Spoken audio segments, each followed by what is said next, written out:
है पाकिस्तान, ये 500-600 जिनको आग लगी हुई है उनको पाकिस्तान में फेंको, हम जाने हमारा काम जाने। The tea was fantastic. बहुत शुक्रिया। आशीष भाई कहते हैं दुनिया की सबसे बदसूरत एयरक्राफ्ट होगा वो। जी, उस एयरलाइन का नाम होगा लव जिहाद ट्रांसपोर्टेशन एयरलाइंस। ठीक है जी। अच्छा, ये जब देखो पाकिस्तान भेजते रहते हैं इंडियन मुसलमानों को, लेकिन ये इंडियन मुसलमानों का हौसला है कि इनको कभी भी नेपाल नहीं भेजा उन्होंने। हाँ, जबकि ये खुद भी तो जा सकते थे कि भाई तुम्हें इतनी प्रॉब्लम है, जो लोग हंसी खुशी रह रहे हैं, मिलजुल कर रहना चाह रहे हैं, उनसे तुम्हें प्रॉब्लम है तो तुम चले जाओ नेपाल। आप उनकी कौन सी प्रॉब्लम दूर करेंगे, मुझे ये बताएं।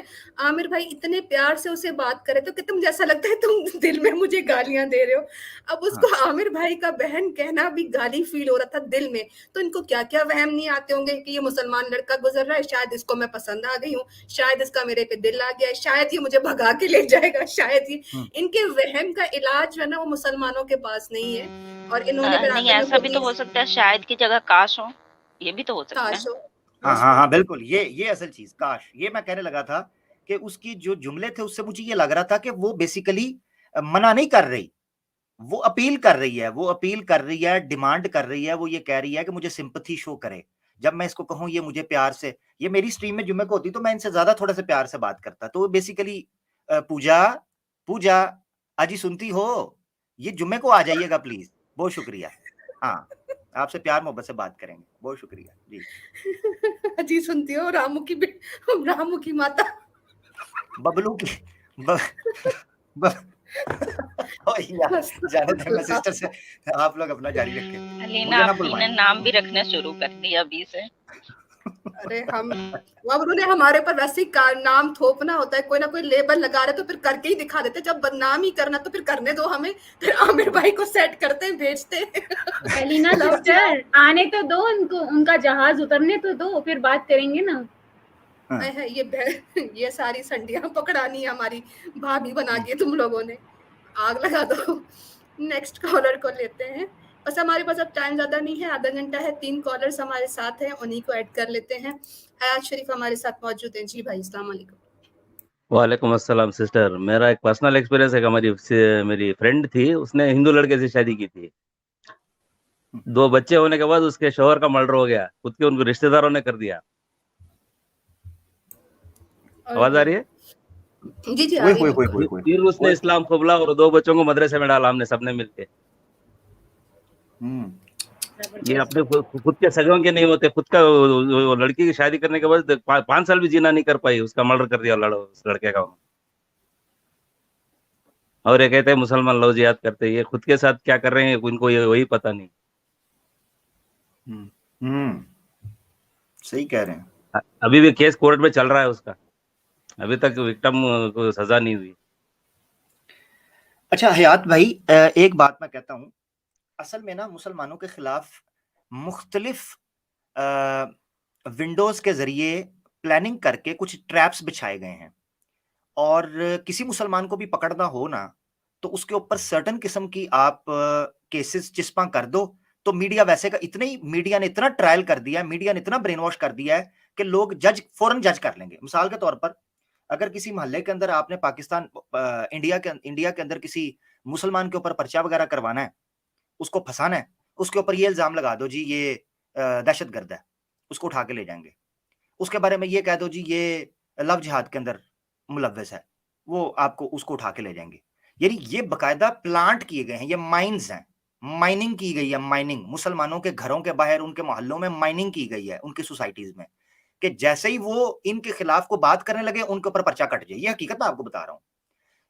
इस तरीके से मुसलमानों को हिंदुस्तान के अंदर दबा के रखा गया है इतने बड़े पैमाने पर, इल्ला ये कि माशाल्लाह जो जिन के अंदर मुसलमान मेजोरिटी में है वहां वो स्ट्रांग है, वगरना ये माइनिंग की गई है। माइनिंग, तलाक का इशू हो गया, नीचे भाई लिख भी रहे हैं, तलाक का इशू है, क्या उसे कहते हैं, माइनर से शादी करने का इशू है, रेप का इशू बना देंगे, घर से भगाने का इशू बना देंगे, जिहाद का इशू बना देंगे, पाकिस्तान की एजेंसी का इशू बना देंगे, कश्मीर के अंदर है तो कोई जिहाद का इशू बना देंगे। ये बकायदा इस तरीके से ट्रैप माइनिंग की गई है।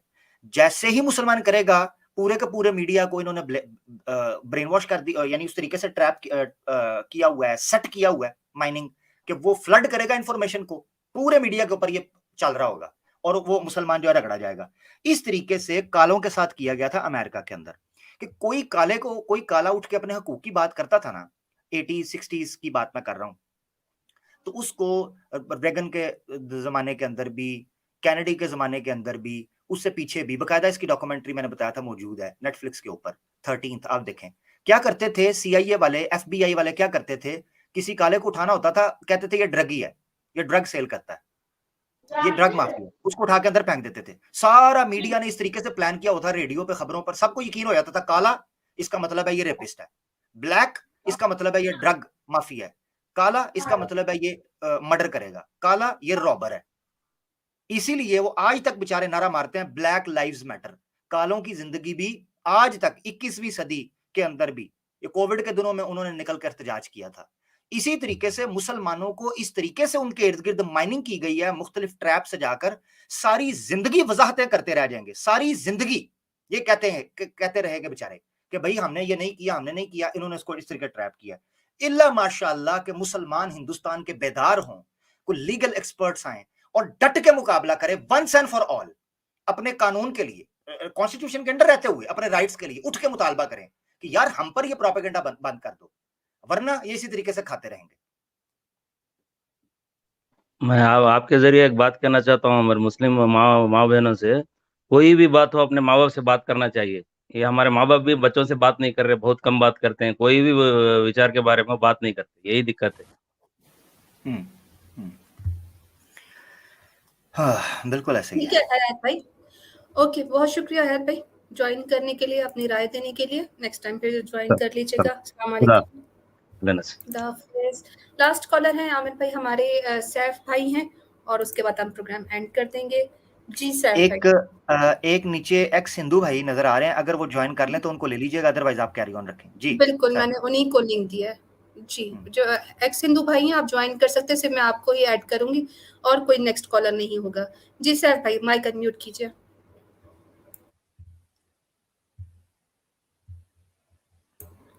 सैफ भाई अपना माइक अनम्यूट कर दीजिए, सो गए शायद। चले भाई से खुदा हाफिज कर देते हैं। आमिर भाई की स्ट्रीम में ज्वाइन कर लीजिएगा। ईशा सिस्टर का आज लाइव स्ट्रीम थी, माशाल्लाह से टॉपिक भी उनकी पसंद का था और उन्होंने उसकी ज़रूरत महसूस की। तो सबसे पहले ईशा सिस्टर जो है वो अपनी राय देते हैं आज के प्रोग्राम के बारे में। देखिए इनका इंटरनेट का कुछ इशू आ रहा था। जी सिस्टर ईशा। जी सिस्टर, मेरी आवाज आ रही है ठीक अब? बिल्कुल आ रही है आपकी आवाज। जी, सबसे पहले तो मैं आप सबका भी शुक्रिया अदा करती हूँ, तमाम बहनों का जिन्होंने मेरा साथ दिया, और स्पेशल आमिर भाई का जिन्होंने आकर मेरी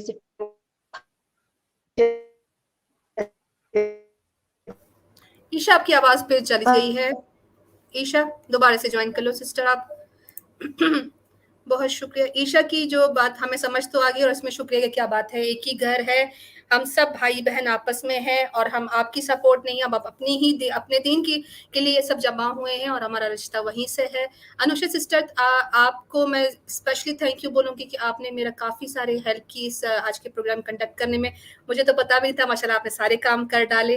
माशाल्लाह बहुत एक्टिव सिस्टर है हमारी और तमाम चीज़ों को संभालती हैं। अल्लाह इनकी इस मेहनत को कबूल फरमाए। जी अनुषा क्या कहेंगे आज?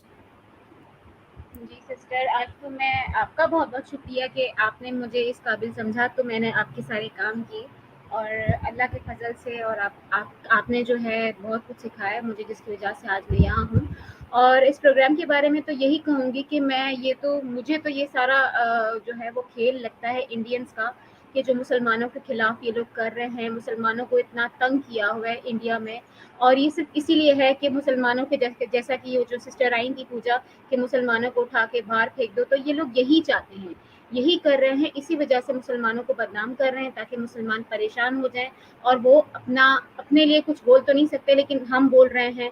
तो बस मैं यही कहना चाहूँगी कि अल्लाह पाक जो है सारे मुसलमानों की जो है हिफाजत फरमाए और हमें और हिम्मत दे, ताकि हम जो लोग नहीं बोल सकते उनके लिए हम बोल सकें, जिनकी आवाज़ जो हमें नहीं समझ सकते, हम उनकी आवाज़ बने, ताकि हम ज़्यादा से ज़्यादा लोगों को बता सकें कि आखिर इंडिया में लव जहाज चल क्यों रहा है, इंडिया में इस चीज़ को क्यों इतना आगे बढ़ाया जा रहा है। ठीक बहुत शुक्रिया अनुषा आपकी राय का।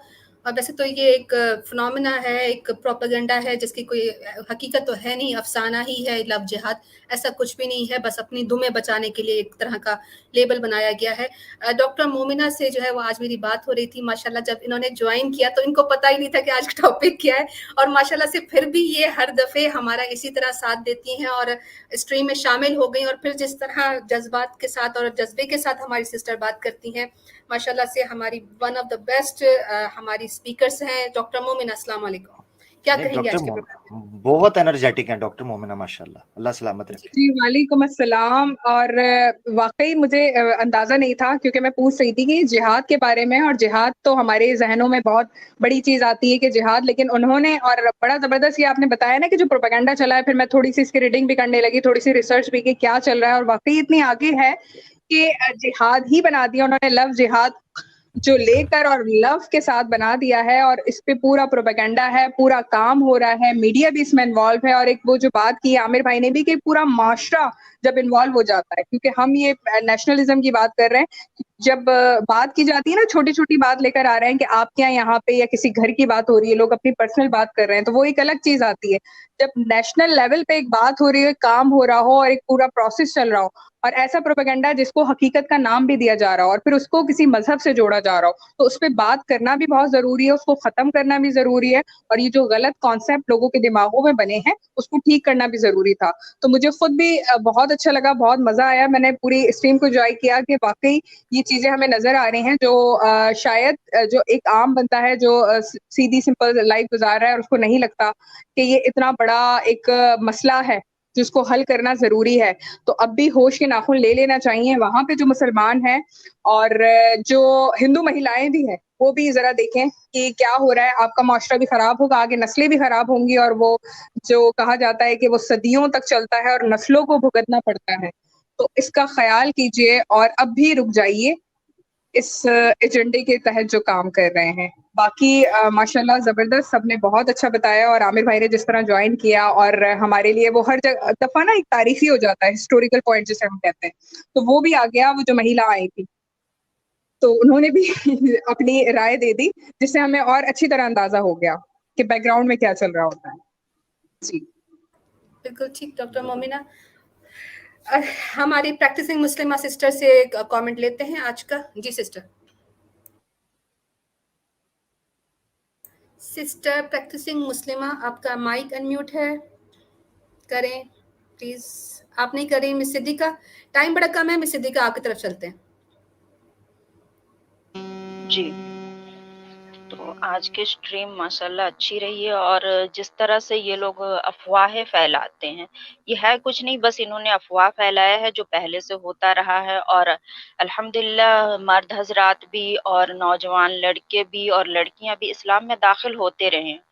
और फिर ये तो बात साफ है ना कि भई जो अगर किसी ने ईमान लाया है, अगर कोई अल्लाह को कबूल करता है, ईमान को कबूल करता है, इस्लाम में दाखिल होता है, तो उसने मुस्लिम घर में जाना है, तो फिर इसमें लव जिहाद कैसा आ गया? ये फोकट का अफ़वाह बनाकर, और फिर इन्होंने उसके जवाब में पहले कहते कि इन्होंने भई एक जंग शुरू की है, जिहाद शुरू किया है, लव जिहाद, और फिर इन्होंने एक शुरू किया उसके बदले में, तो उसका नाम दिया रेप योगा। और फिर इस तरह से इन्होंने अपने लड़कों को ट्रेंड किया, और मुस्लिम लड़कियों के पीछे इन्होंने छोड़ा, स्कूलों में, कॉलेजों में, सड़कों पे, बसों में, हर जगह। और फिर आपने अगर देखा हो तो 2014 के बाद रेप केस इतने ज़्यादा हुए हैं, इतने ज़्यादा सामने आए हैं जिनका कोई हद हिसाब नहीं है, और वो इसी का नतीजा था जो इन्होंने ये अफ़वाह एक उड़ाई थी ना लव जिहाद करके, और उसके जवाब में जो इन्होंने रेप योगा शुरू किया था, तो उसका जो नतीजा आया था वो आपको देखने को मिला होगा खबरों में। और खबरें तो फिर भी बहुत कम हैं, आप यूँ समझिए कि सिर्फ़ 5% खबरें जो हैं वो अखबारों में या टीवियों पर आती हैं, बाकी तो आती नहीं हैं। बहुत लोग खामोश रह जाते हैं, और बहुत लोग तो डरते हैं, उनको धमकाया भी जाता है, तो वो सामने आ ही नहीं पाते हैं। तो इस तरह से ये एक, जैसे कि कहते हैं ना, खिसियानी बिल्ली खंबा नोचे, तो ये ईमान में दाखिल होने से तो रोक नहीं सके, तो इन्होंने सोचा कि भई जो औरतें मुसलमान हो रही हैं, जो लड़कियाँ मुसलमान हो रही हैं और फिर वो मुसलमान मर्दों के साथ शादी कर रही हैं, तो फिर उनको बदनाम किया जाए लव जिहाद का नाम देकर। तो फिर जिन्होंने अपनी मर्ज़ी से भी इस्लाम कबूल किया और फिर उन्होंने मुसलमान लड़के का इंतखाब किया, तो उनके साथ भी इन्होंने लव जिहाद को जोड़ा। जैसा कि आमिर भाई बता रहे थे कि जब तहकीक हुई केस की, तो पता चला कि उनका ये मोहब्बत वाला मामला था, जिनको इन्होंने लव जिहाद का नाम दिया था, तो वो उनका आपसी सहमति वाला मामला था। फिर भी इन्होंने ज़बरदस्ती का नाम उसको लव जिहाद का दिया। तो ये हमेशा से ऐसा करते रहे हैं कि कोई भी चीज़ खुद करते हैं, उसका इल्ज़ाम मुसलमानों पर लगाते हैं और फिर उसका बदला भी मुसलमानों से ही लेते हैं ये। फिर ये हर चीज़ का बदला मुसलमानों से लेते हैं, कभी बसों में, ट्रेनों में आग भी ये लगाएँगे और उसका बदला मुसलमानों से, फिर औरतों को भी ये खुद फँसाएँगे और उसका बदला भी फिर मुसलमानों से ही लेंगे। तो ये इस तरह की इनकी ये पुरानी आदत रही है और ये बाज़ नहीं आने वाले हैं। तो इनका जब तक आमिर भाई ने बिल्कुल सही कहा कि जब तक इनका मुकम्मल इलाज नहीं किया जाएगा और कानून के दायरे में रहते हुए इनको पूरी तरह से इन पर नकेल नहीं कसी जाएगी, तो ये ऐसे ही करते रहेंगे। बिल्कुल, कानून भी इनका सब कुछ इनका, इनको कौन नकील डालेगा? इनको तो बस अल्लाह सुब्हान तआला की जो है वो लाठी बेआवाज़ होती है, तो वो ही इनके सरों पे पड़ेगी। इनका जो मसला है जी, प्रैक्टिस मुस्लिमा, आप कुछ कहना चाह रही सिस्टर, बोलिए। माशाअल्लाह से आज का टॉपिक भी बहुत अच्छा रहा और सारे पॉइंट्स भी बड़े अच्छे तरीके से हमने रख दिए। अब बात इतनी है कि इन लोगों को ये बात समझ में आ जाए कि इस्लाम में इस तरह की कोई चीज़ नहीं है। ये लोग खुद बनाकर, खुद उसमें फँसा कर खुद बदनाम कर रहे हैं इस्लाम को। इस्लाम में ऐसी चीज़ का कहीं पर भी ज़िक्र नहीं किया गया है। बस इन लोगों के दिमाग में ये बात घुस जाए और ये लोग समझ जाएँ कि सही क्या है और गलत क्या है। ठीक, बिल्कुल, बहुत शुक्रिया। कैप्टन हफ्सा, आपका अगर माइक नेट सही है तो आप अपना कमेंट दे दीजिए प्रोग्राम के हवाले से। अस्सलाम वालेकुम, आवाज़ आ रही है? जी, बिल्कुल आ रही है। अच्छा, चलें, शुक्र है। अच्छा, तो मैं उस वक़्त जॉइन हुई थी, तो कुछ बातें हो रही थी जिन पे मैं अपना कमेंट करना चाह रही थी कि जिस तरह से वो लड़की आई है, उसने बोला है कि आपके दिल में, मुझे ऐसे लग रहा है आप अपने दिल से गालियाँ दे रहे हैं मुझे। तो मुझे इस बात पे बड़ी हँसी आई है कि वो दिल तक रसाई। आपका इंटरनेट चला गया कैप्टन हफ्सा। दिल तक रसाई नहीं, वो अंतर्यामी थी, वो दिलों की बातें पढ़ लेती थी और आमिर भाई की दिल की बात उसने बहुत तेजी से पढ़ ली और शायद अब मुझे भी कहीं-कहीं शक होता है कि कहीं दिल में वाक़ई आमिर भाई गालियाँ तो नहीं दे रहे थे। लेकिन खैर आगे चलते हैं। 100 बात की एक बात, एक हिंदू मज़हब के अंदर सिवाय गाय के और हिंदू के इस दुनिया में किसी और को जीने का हक नहीं है। ये अगर कास्ट सिस्टम में भी कोई और किसी से शादी करने की कोशिश करे, कोई दलित किसी अपर कास्ट वाले से शादी करने की कोशिश करे तो उसको भी मार देते हैं। मुसलमान करे तो उसको भी मार देते हैं। इनके यहाँ किसी को भी जीने का हक नहीं, सिर्फ एक गाय को जिंदा रखना चाहते हैं और दूसरा खुद को। इन सूरत हाल में जो है वो जो वहाँ के मुसलमान हैं उनके लिए हम सिर्फ दुआ भी कर सकते हैं और उनको हम थोड़ा सा, एक हमारे भाई बहन है तो हम उनको एक नसीहत भी कर सकते हैं कि आप लोग कोशिश करें कि इनके जो भगवा ट्रैप, जिस तरह का इन्होंने एक प्रोपेगेंडा चलाया है, हमारी मुसलमान मासूम बहनों को फहाशी और उरियानी की तरफ लेके जा रहे हैं, उनसे जानबूझ के हिजाब खिंचवा रहे हैं, उनको बेपर्दा करने की कोशिश कर रहे हैं। ये आप इस वक्त इस सिचुएशन में है कि एक तरफ अल्लाह का निज़ाम है, दूसरी तरफ इनका जो है तागूती जो भी आपके ऊपर निज़ाम जो है वो डालना चाह रहे हैं। आप इसके साथ जिहाद कर सकते हैं और जिहाद इसी तरह कर सकते हैं कि आप अपने जो भी इस्लाम के अदवार हैं उनको बिल्कुल मत छोड़िए, इस्लाम के कानून को पकड़े रखिए और अपने बच्चों की हिफाजत कीजिए, सोशल मीडिया पे उनकी नज़र रखिए। इसके साथ साथ वो जहाँ पढ़ते हैं, जहाँ जाते हैं, वहाँ पर भी उनकी इस्लाह कीजिए, उन पर नज़र भी रखिए और उनको थोड़ी-थोड़ी देर में इस्लाम की जितनी भी तालीमात हैं वो बताते रहिए। मज़ीद आमिर भाई से जो है वो चाहेंगे कि वो क्या मशवरा देंगे ऐसे हालात में इंडियन मुसलमानों को? जी, आमिर भाई। अच्छा, सबसे पहले तो बहुत शुक्रिया, माशाल्लाह सब बहनों ने बड़ी अच्छी बात कर दी। अच्छा, सबसे पहले ये जो एक जुमला बड़ा आम बोला जाता है कि जी इनको पाकिस्तान भेज दें, वो देगचे के मुँह वाली ये भी कह रही थी कि जनाब आपका शेयर जो है, आपका पार्ट जो है वो हमने आपको दे दिया था 1947 में, आप वहाँ चले जाएँ।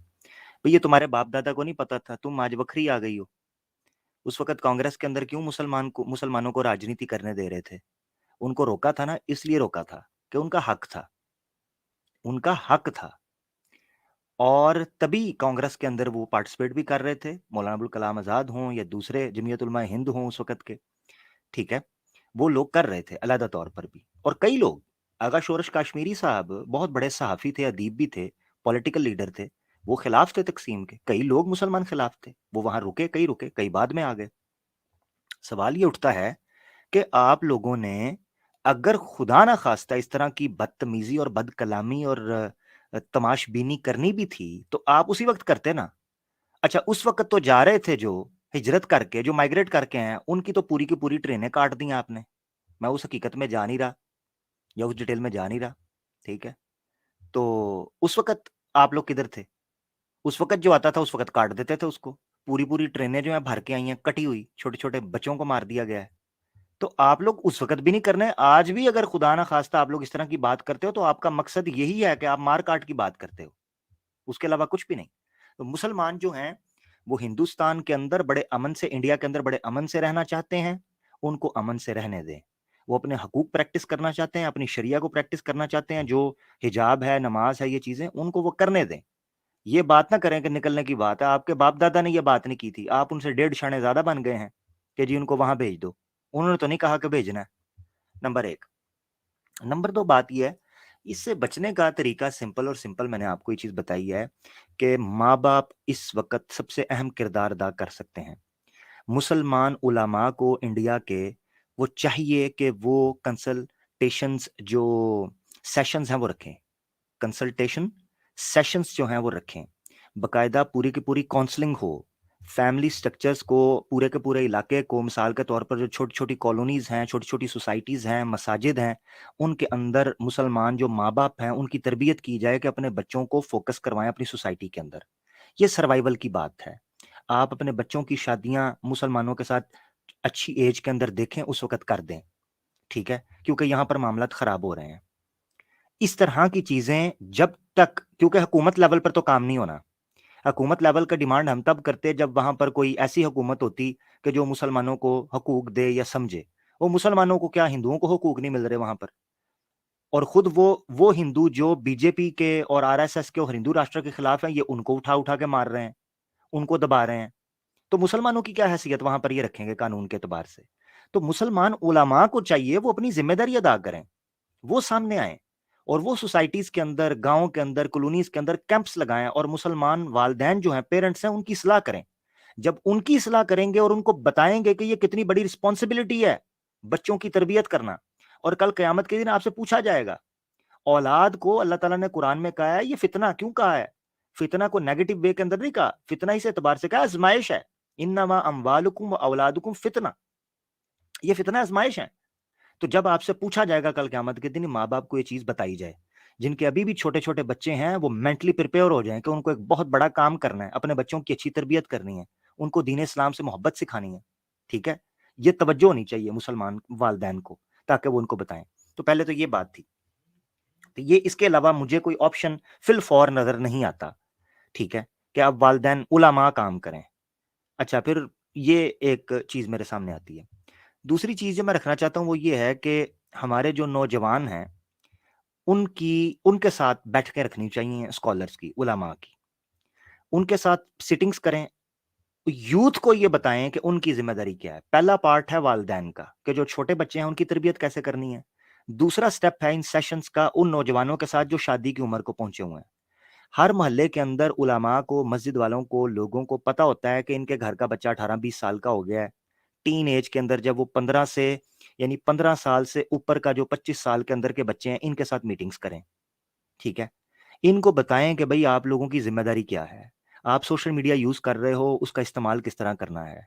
आपने किस तरीके से अपनी अगली ज़िंदगी का प्लान करना है? ये उनके साथ सेशंस करें, उनकी इस्लाह करें, वरना तो प्रोपेगेंडा होता रहेगा।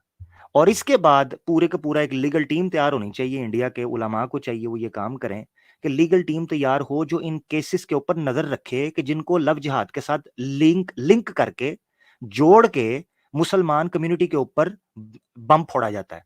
और मुसलमान कम्युनिटी को कहा जाता है कि जनाब देखें आप, जब तक लीगल टीम मुसलमानों की उन केसेस को रिव्यू नहीं करेगी, उनके ऊपर ऑब्जर्व नहीं करेगी, अपने एनालिसिस नहीं देगी, तब तक मीडिया के पास ये वैक्यूम मौजूद होगा कि वो उसको अपना रंग दे सकें।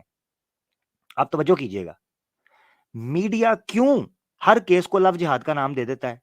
क्योंकि हमारे उलमा जो हैं, हमारी लीगल टीम जो इंडिया के अंदर है, वो कमजोर है, वो मुकदमा रिप्रेजेंट नहीं कर रही, वो वहां पर फाइट नहीं कर रही। और अगर कर रही है तो उस पावर के साथ या उस यूनिटी के साथ नहीं कर रही कि वो नजर आए। ठीक है, तो सवाल ये उठता है कि तीसरा स्टेप ये होना चाहिए कि जो इस तरह के केसेस हैं उस पर हमारे उलमा सामने निकलें, हमारे स्कॉलर्स लीगल टीम तश्कील दें और उनकी उलमा की सुपरविजन के अंदर वो लीगल टीम हर ऐसे केस के ऊपर जो मुसलमानों की तरफ थोपा जा रहा है उसकी डिटेल्स डीप डिग करें और उसको मीडिया के सामने लेके आएं। ये केस गलत था, ये झूठ था, ये प्रोपेगेंडा किया गया है, वो तो हिंदू लड़की खुद मुसलमान के पास गई थी, या इस तरह का ओरिजिनली केस है भी है कि नहीं। ये पूरे ये 3 स्टेप अगर कर लिए जाएं जो कि बस में है, ये मैं वो स्टेप नहीं कह रहा कि जो ये कर नहीं सकते, ये कर सकते हैं, तो सुस्ती का शिकार है मुसलमान, ये 3 स्टेप्स कर लें, आपके मसले ऑटोमेटिकली एलिमिनेट होना शुरू हो जाएंगे, मिनिमाइज हो जाएंगे एकदम से। इस वक्त वहां पर उनको रेजिस्टेंस ही फील नहीं हो रही, क्योंकि मुसलमान हमारे कमजोर पड़ चुके हैं, रेजिस्टेंस नहीं उनको फील हो रही कि आप लोग खड़े होकर अपने हकूक की बात करें। खैर, अब मैं बात करूंगा तो कहेंगे जी पाकिस्तान का है। ये भी हमें बात सुनने को मिल जाती है ना कि जी ये हिंदू कह देगा उठ के, वो कहेगा देखो जी पाकिस्तान बंदा बात कर रहा है, ये हिंदू के इंडिया के मुसलमानों को खराब। मैं लीगल बात कर रहा हूं, लीगल कि कानून के अंदर रहते हुए आप अपना क्या किरदार अदा। मैं ये नहीं कह रहा खुदा ना खास्ता कि जनाब रोडों पर कानून को नहीं मानते, मैं कह रहा हूं लीगल जो आपका रेल्म है, लीगल जो आपका रेडियस है, उसके अंदर रहते हुए काम करें। तो ये मेरी 3 चीजें थी जो मैं रखना चाह रहा था। एक कमेंट आया सिस्टर, उस पर मैं तबसरा करना चाह रहा हूं क्योंकि वो आपके टॉपिक से, शादी से, ये जो ये हो रही हैं इंटरफेथ के हवाले से भी उसमें आ जाता है। मुझे नहीं पता ये भाई मुसलमान हैं या ये हिंदू हैं जो मुझसे ये पूछ रहे हैं। आमिर भाई, क्योंकि कुछ भी नहीं लिखा हुआ इन्होंने आगे पीछे, आईडी से भी नहीं मुझे पता चल रहा है कि मुसलमान है कि नहीं। आमिर भाई, मेरी घरवाली ब्राह्मण है, गोश्त, मछली, अंडा नहीं खाती और मेरा गोश्त के बगैर नहीं चलता, क्या करूं? अब कई ब्राह्मण हैं वो गोश्त भी खाते हैं, तो मुझे नहीं पता ये ब्राह्मण हिंदू हैं या मुसलमान हैं, ये नीचे क्लियर कर देंगे।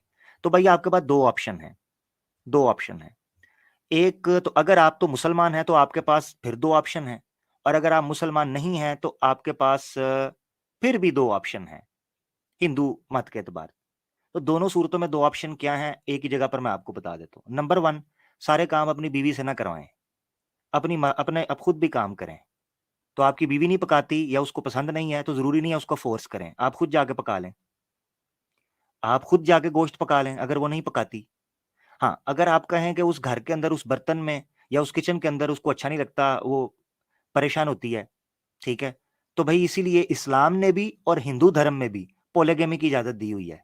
अगर आप अफोर्ड कर सकते हैं तो दूसरी बीवी कर लें, वो गोश्त वाली वो कर लेना। मुस्लिम है, कहते हैं मैं मुस्लिम हूँ। अच्छा, मुसलमान है, ठीक हो गया। हाँ, अगर तो वो मुसलमान है तो सिंपल आपके सामने रख दिया मेरा प्यारा भाई कि आपके पास 2 ऑप्शंस हैं, या तो आप खुद जाके पकाएं, ठीक है, किचन के अंदर, और दूसरा अगर आप अफोर्ड कर सकते हैं तो दूसरी शादी कर लें। सिंपल, इस्लाम ने ऐसे ही नहीं इजाजत दी हुई, उसके पीछे वजह है। आप गोश्त खाने के लिए दूसरी शादी कर लें, और पहले वाला ऑप्शन मैंने दिया है कि आप खुद पकाना सीख लें। हाँ, और तीसरी बात यह है कि बाहर जाके खा लें। हाँ, ये नीचे से ये भी आ रहा है कि बाहर जाके खा लें। हाँ, बाहर बंदा 1 बार खाता है, 2 बार खाता है, 3 बार बीमार भी हो सकता है, ठीक है ना। तो बाहर से खाने से बेहतर आप घर ही खाना पकाएं, बाहर के खाने को नहीं करना चाहिए। भाई मैं डसा हुआ हूँ बाहर के खानों का, तो मैं तो इसलिए बता रहा हूँ, मेरी सारी जिंदगी हॉस्टल्स नहीं वगैरह में दूर गुजरी है। आमिर भाई, खाने से बड़ा मसला तो इनके औलाद का होगा। बाप मुसलमान, बीवी जो है वो हिंदू, ब्राह्मण, बच्चे क्या कौन सी सजा काट रहे हैं। या भाई को ये सब चीज समझ नहीं आती, लेकिन क्या करें, अब करके अब बैठे हो हैं गई है भुगते, तो, हाँ, अब खाने हो की गई फिक्र हुई है लगी तो हुई है। हम, हाँ, नस्ल की कोई फिक्र ही नहीं है। एक मुसलमान आदमी अपने बच्चों को क्या दे सकता है? एक अच्छी माँ जो तरबियत करे। आपने वही नहीं दे सकते। खाने की फिक्र लगी हुई है, गोश्त खाऊं कि मैं सब्जी खाऊं। मेरा तो, अब मैं क्या जवाब दूं इनको भाई को। बस इनको वो कह रहे हैं जी वो ब्राह्मण है। तो अच्छा, एक और भी आप चीज कर सकते हैं ना, तीसरी भी ऑप्शन दे देते हैं जी। हैं जी, तीसरी ऑप्शन, तो मेरा प्यारा भाई अगर आप सुन रहे हैं तो आप अपनी वाइफ को हिंदू शास्त्रों से रेफरेंसेस दे दें और उनको बताएं कि गोश्त खाना तो आपकी किताबों के अंदर लिखा हुआ है, और शिकार किया करते थे श्री राम जी भी, हैं जी, बकायदा शिकार किया, श्री कृष्णा ने भी शिकार किया हुआ है, ठीक है, तो वेदों के अंदर भी अलाउ है गोश्त खाना, और पुरानास के अंदर भी अलाउ है गोश्त खाना। तो उनको कहें आप कौन सा ऐसा को पुण्य कर रही हैं कि जो किताबों में ना लिखा हुआ आपके शास्त्रों में। इसी तरह उनको इस्लाम की दावत भी दे दें, जिस तरह भाई ने कहा, आप उनको इस्लाम की दावत दें, सिर्फ इस वजह से नहीं कि गोश्त खाने के एतबार से, इसलिए भी कि कल को उनकी आखिरत भी ठीक हो सके, ये कर सकते हैं। बाकी मुझसे कई दफा 1-2 दोस्तों ने ईमेल के ऊपर भी पूछा कि हमारी अगर किसी नॉन मुस्लिम से शादी हो गई है, अब हम सोच रहे हैं चीजें, तो क्या वो शादी वाकई हुई है या नहीं हुई? मैंने कहा यार ये चीज मुझसे ना पूछो, क्योंकि ये अगले बंदे के लिए कहना आसान होता है, मगर जिसकी फैमिली होती है ना, जिसके रिश्ते होते हैं, हम अजीब लग रहा होता है। तो हम क्यों ऐसी को ऐसी बात सख्त कर दें? आप प्रॉपर उलमा से फतवा लें। अच्छा, वो नीचे लिख रहे हैं किस्तों के अंदर वो मैसेज कर रहे हैं, लाइव नहीं आए वो, अभी वो मुस्लिम है, तो बस ठीक है, फिर नहीं खाती तो ना खाएं, आप तो खाएं ना। हाथ धो गई कसम से, वो मुसलमान हो गई, इतना अच्छा काम कर लिया, आप बेचारी गोश्त नहीं खाती, तो अब आप उसको गोश्त खिलाओ ना। वो बेचारी ने आपके लिए इस्लाम कबूल किया, इतनी पाकबाज बीवी हो गई, सारे गुनाहों से पाक हो गई, अब आपको उसकी एक चीज पसंद नहीं आ रही, तो बस सब हमारे भाइयों का भी ना। बस ठीक चलिए है, जी, जो नहीं आज खाता ना खाए जी, खत्म करते हैं। वो मुसलमान है तो चलिए अल्हम्दुलिल्लाह, आपकी बीवी मुसलमान है, अल्लाह ताला उनको अल्हम्दुलिल्लाह। सलामत रखे। हम ऐसे ही जो है इधर तड़प रहे थे यार, किस्तों में ना लिखा करें, ठीक है, एक ही हाँ, बार कमेंट या लाइव आज, इसीलिए मैं कमेंट, आपने कमेंट किया, मैंने कहा इंपॉर्टेंट एक कमेंट है, टॉपिक से रिलेटेड, मैंने ले लिया। अब वो किस्तों में बात खुल रही है, वो मुसलमान है, अभी थोड़ी देर बाद आप कहेंगे कि पिछले हफ्ते गोश्त थोड़ा सा चखा था, उनको पसंद नहीं आया, तो फिर हम क्या करेंगे? किस्तों में तो मैसेज आ रहा है। ठीक है जी, आगे चलें। चलिए जी, आज का प्रोग्राम एंड करने से पहले एक मुअम्मा रह गया, और मुअम्मा ये था, और आज की रिडल ये थी कि वो 5 कौन-सी खुसूसियात हैं जो कि एक हिंदू औरत को नज़र आ गई थी, और उसने आखिर तक नहीं बताई कि हाँ, वो कैसे पहचान लेती है। तो खतने आज खतने के की अलावा, खतने के अलावा जी। अरे आमिर भाई, अब ये हम उस बेचारी को क्या शर्मिंदा करें। तो आज जो है वो जो 5 मुअम्मा रह गया कि एक हिंदू जो है मुसलमान को कैसे पहचानता है, ये आप कोई भी इस तरह की आएगी तो हम उससे सवाल करेंगे। और आज के प्रोग्राम का मकसद हमारी ईशा रॉय सिस्टर को सपोर्ट करना था। उनके चैनल की फर्स्ट स्ट्रीम है, माशाल्लाह से बहुत बेहतरीन रही, बेहतरीन टॉपिक था, फुल एंजॉय किया, बगैर तैयारी के एंजॉय किया, और बहुत अच्छा हो गया अल्हम्दुलिल्लाह। आमिर भाई ने हमेशा की तरह आके हम सिस्टर्स को सपोर्ट की। तो कोशिश कीजिए ईशा रॉय के चैनल को ज़्यादा से ज़्यादा सब्सक्राइब करें, ताकि हमारी सिस्टर जो है वो जिस तरह बात करती हैं और आप सबको पसंद भी आता है, तो इसको ज़रूर सब्सक्राइब कर लीजिएगा। आपकी ही सपोर्ट से हमारी बहनों की हिम्मत बढ़ेगी, और इस तरह की और बहनें भी हमारे साथ जुड़ेंगी, और जितनी ज़्यादा औरतें इस दावत के काम में शामिल होंगी, तो नस्लें जो है वो इंशाल्लाह तरबियत याफ्ता होंगी। आप सबकी दुआओं के साथ, आप सबकी सपोर्ट के साथ आज का प्रोग्राम एंड करते हैं। इंशाल्लाह अगले हफ्ते, या फिर अब तो हमारी रेगुलर स्ट्रीम्स होती है, माशाल्लाह तमाम बहनें अपने चैनल्स पर अब स्ट्रीम करने लग जाएंगी। सिर्फ आप लोगों की सपोर्ट की जरूरत है। जैसे ही चंद व्यूअर्स वहां पे बढ़ेंगे, तो इंशाल्लाह ये अपना चैनल्स पे अपने प्रोग्राम्स करेंगी। जज़ाकल्लाहु खैरन। अस्सलामु अलैकुम व रहमतुल्लाहि व बरकातहू। 1 मिनट सिस्टर, 1 मिनट। जी, बोलिए। चलें, खत्म कर दें, नो प्रॉब्लम, सॉरी। नहीं, कुछ कहना है तो आप कह दें, बिल्कुल नहीं, बिल्कुल एक बिल्कुल। चीज मेरी नजर में आई थी, मेरे ख्याल से यूजलेस है, जाने दें, इररिलेवेंट है, मैं बताता हूँ। ओके श्योर, ठीक है, okay sure. Thank you so much आप सबका, अल्लाह और हाफिज। तमाम सिस्टर्स के चैनल को सब्सक्राइब कर लीजिए जो भी स्टेज पर हैं, और आप सब ईमान यूनियन को जानते हैं। ओके जी, अस्सलाम वालेकुम व रहमतुल्लाहि व बरकातहू। वालेकुम सलाम व रहमतुल्लाह।